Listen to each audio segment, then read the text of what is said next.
अस्सलामुअलैकुम।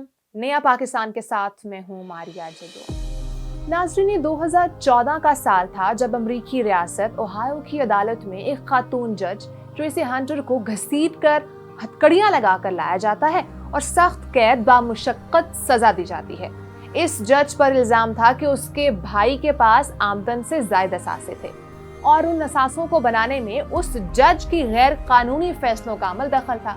नाज़रीन, जब इस जज को अदालत से घसीट कर ले जाया जा रहा था तब अमेरिका के किसी जज ने ये नहीं बोला कि ये अमेरिका के निज़ाम इंसाफ पर हमला है।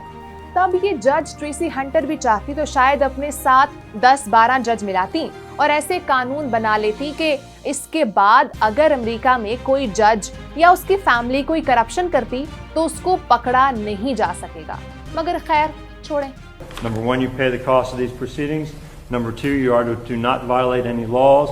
Number 3, you are to do 6 months in the Hamilton County Justice Center. Credit 1 day. Mr. or Ms. Deputy can take her away. नाज़रीन, ये 2018 अमरीकी रियासत फ्लोरिडा का वाक़या है जब मनरो काउंटी के पहले जिले जज डेविड कॉकन को सेक्स ट्रैफिकिंग और प्रोस्टिट्यूशन में अपने एक रिश्तेदार की मदद करने के इल्जाम में गिरफ्तार कर लिया गया। I felt like his personal sex slave. He left first and got me an Uber ride and gave me $100. इस वाक़ये ने फ्लोरिडा के अदालती निज़ाम को हिलाकर रख दिया। तब फ्लोरिडा के जज और वकील चाहते तो शायद एहतजाज वगैरह करके अपने साथी जज को बचाने की कोशिश कर सकते थे, मगर यकीन कीजिए एक करप्ट जज की हिमायत में कोई एक आवाज तक ना निकली। Judge Jared Calkins, explosive details today in the case against him, accusing the former Monroe County judge of prostitution and other heinous crimes. America की होगा काउंटी के जज लैंस मैसन को जब सितंबर 2019 में बीवी के कत्ल के इल्जाम में 35 साल की सख्त कैद बामुशक्कत सुनाई जाती है, तब भी अमेरिका के वकीला या जजेस कम्युनिटी में से कोई एक भी आवाज इस कातिल जज के लिए नहीं निकली थी। The children, while I respect your decision to spare them the trauma of a trial, it was too little and way too late. इसी तरह अमेरिकी न्यूयॉर्क स्टेट के रोचेस्टर कोर्ट की जज लेटिसिया एस्टेसियो को फकत एक मामूली सी गलती पर ना सिर्फ बरतरफ कर दिया गया बल्कि 180 दिन जेल की सजा भी सुना दी गई। लेकिन हाय अफसोस के इस मोहतरम जज की तौहीन पर भी अमेरिका में एक जरा सी मामूली सी भी आवाज ना उठ सकी।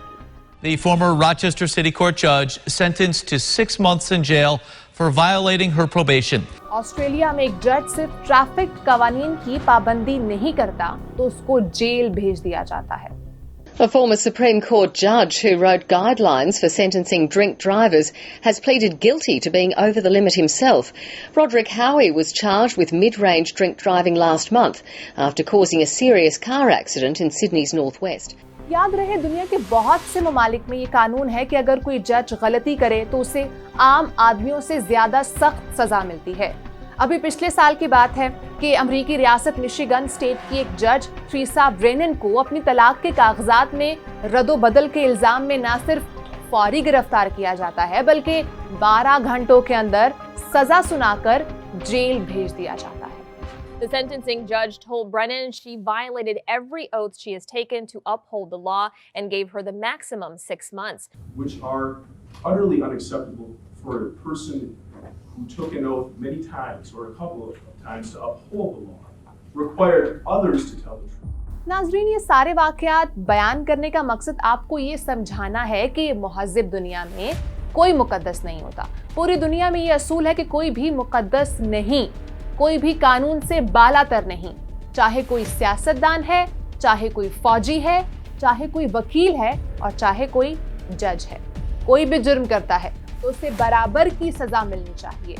क्योंकि अगर ऐसा होगा कि आप अपनी करप्शन छुपाने के लिए अपने साथियों से मिलकर कानून बनवा लें तो बाकी अवाम के लिए एक अलग कानून हो, तो याद रखें ऐसे तर्ज अमल कौम और इदारे दोनों ले डूबते हैं।